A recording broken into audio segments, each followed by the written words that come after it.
नमस्कार, मैं विवेक मिश्र। आप देख रहे हैं पीटीसी लाइव संवाद। आज कारगिल विजय दिवस है। कारगिल विजय दिवस के आज 25 वर्ष पूरे हुए हैं। इस समय हम उत्तर प्रदेश के बस्ती जिले में गौर ब्लॉक के एक गांव पिपरा गोसाई में हैं और पिपरा गोसाई के लाल दयाशंकर शुक्ल भी कारगिल युद्ध में शहीद हुए थे। उन्होंने अपना सर्वोच्च बलिदान देते हुए वीरगति को प्राप्त हुए थे। आज इस गांव में हैं और आपको दिखाएंगे गांव के बाहर जो बाग है वहां पर इनकी प्रतिमा बनी हुई है और ये शहीद दयाशंकर शुक्ल की प्रतिमा है और इनके इसके बारे में पूरी इनके बारे में जानकारी भी लिखी हुई है।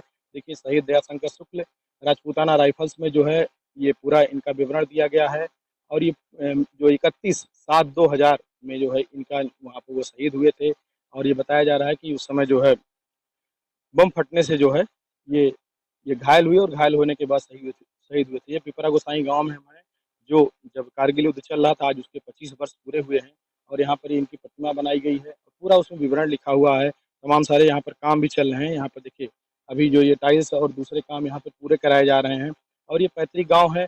उस समय जब ये शहीद हुए थे, तमाम सारे प्रशासनिक अधिकारियों के द्वारा, जनप्रतिनिधियों के द्वारा इस उनके परिवार के लोगों से जब मुलाकात हुई, बात हुई, तो यहाँ पर उनके नाम से एक इंटर कॉलेज खोलने की बात जो है अधिकारियों के स्तर से कही गई थी, लेकिन आज तक वो काम नहीं हो पाया। तत्कालीन जो कमिश्नर थे विनोद शंकर चौबे, उनके स्तर से ये आश्वासन दिया गया था। गांव के लोगों की भी ये मांग थी, परिवार के लोगों की भी ये इच्छा थी कि उनके नाम पे एक इंटर कॉलेज बने, जिससे यहाँ के क्षेत्र की तमाम सारे छात्र छात्राएं वो पढ़ने को अवसर मिले। इस गांव में हम आपको हैं और यहाँ पे दिखा रहे हैं। देखिए, आज जो 25 वर्ष पूरे हुए हैं कारगिल विजय दिवस के और ये पिपरा गोसाई गांव है। बस्ती जिले के दो लोग कारगिल युद्ध में शहीद हुए थे। एक जो मुन्ना यादव हैं, वो विक्रमजोत ब्लॉक के रहने वाले हैं और दूसरे जो थे वो दयाशंकर शुक्ल थे, जो पिपरा गोसाई गांव के रहने वाले हैं।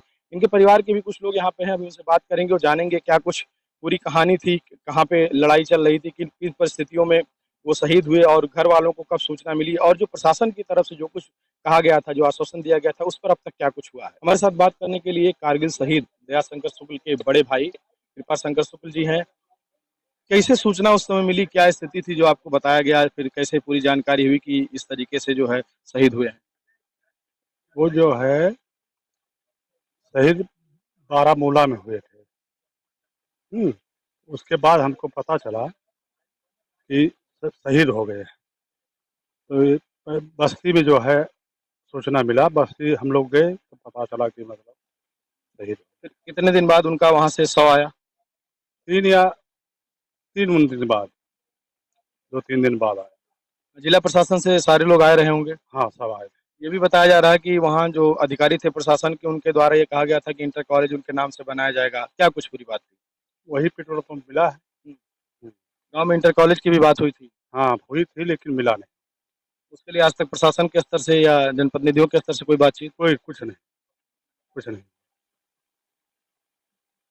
उसके बाद कोई बातचीत नहीं हुई। नहीं, वही पेट्रोल पंप। देखिए, ये उनके भाई हैं जो बता रहे हैं कि केवल पेट्रोल पंप जो देश सेवा में सर्वोच्च बलिदान देते हुए जो सैनिक शहीद होते हैं, उनके परिवार को भरण पोषण के लिए, जीवन आगे चलाने के लिए वो मिलता है। लेकिन जिस तरीके से उस समय प्रशासन के लोगों के द्वारा ये कहा गया था कि यहाँ पर जो है उनके नाम से एक इंटर कॉलेज बनेगा, वो आज तक नहीं बन पाया है। हालांकि जो पूर्व विधायक थे सीए चंद्र प्रकाश शुक्ल, उनकी पहल से, उनके प्रयास से जो है गांव के बाहर मुख्य द्वार पर उनके स्मृति में एक जो है स्मृति द्वार का निर्माण हुआ है और अभी तक जो है ये गांव में जो प्रतिमा है वो है। लेकिन अभी परिवार के लोगों को और गांव के लोगों को इस बात का इंतजार है प्रशासन के स्तर से और जनप्रतिनिधियों के स्तर से इस बात की पहल हो और उनके नाम पर एक यहाँ पर इंटर कॉलेज बने। कैमरा पर्सन हरि के साथ बस्ती से विवेक कुमार मिश्र।